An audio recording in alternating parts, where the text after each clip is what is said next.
শিক্ষার্থীবৃন্দ, আজকের আলোচনা নবম দশম শ্রেণী, বিষয় গণিত, অনুশীলনী 2.1, অধ্যায় সেট ও ফাংশন। প্রশ্ন নং 1-এর ক এবং খ। 1-এর ক এর প্রশ্নটি হলো এক্স ইজ ইন এন যেন এক্স এর বর্গ 9 থেকে বড় এবং এক্স এর ঘন 130 থেকে ছোট। 1-এর খ এর প্রশ্নটি হলো এক্স ইজ ইন জেড যেন এক্স এর বর্গ 5 থেকে বড় এবং এক্স এর ঘন 36 থেকে ছোট অথবা সমান।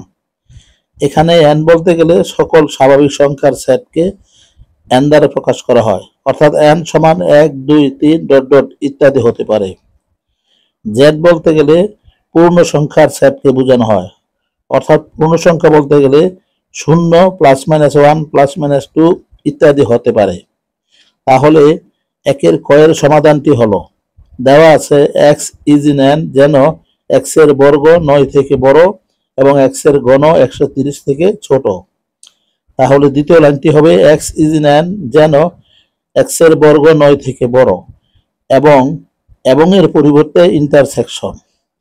দ্বিতীয় সেটটি হলো এক্স ইজ ইন এন যেন এক্স এর ঘন 130 থেকে ছোট।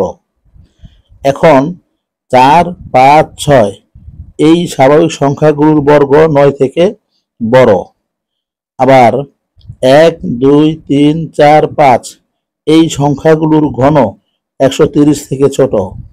এখানে লক্ষ্য করো উভয় সেটে 4 এবং 5 কমন যায়, তাহলে সর্বশেষ লাইনটি হবে 4, 5।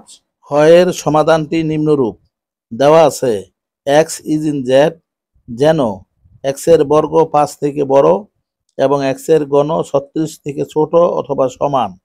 তাহলে দ্বিতীয় লাইনটি হবে এক্স ইজ ইন জেড যেন এক্স এর বর্গ 5 থেকে বড় intersection x is in Z যেন এক্স এর ঘন 36 থেকে ছোট অথবা সমান। তাহলে তৃতীয় লাইনটি হবে +-3, +-4, +-5 ডট ডট এই সংখ্যাগুলোর বর্গ 5 থেকে বড় হবে।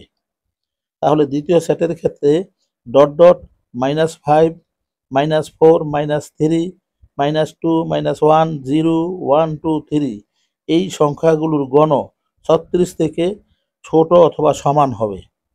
তাহলে চতুর্থ লাইনটি হবে dot dot -5, -4, -3, 3, 4, 5 dot dot intersection dot dot -5, -4, -3, -2, -1, 0, 1, 2, 3। এখানে লক্ষ্য করো এই দুটি সেটের মধ্যে সাধারণ উপাদানগুলো হলো ডট ডট -5, -4, -3, 3। ধন্যবাদ সকলকে।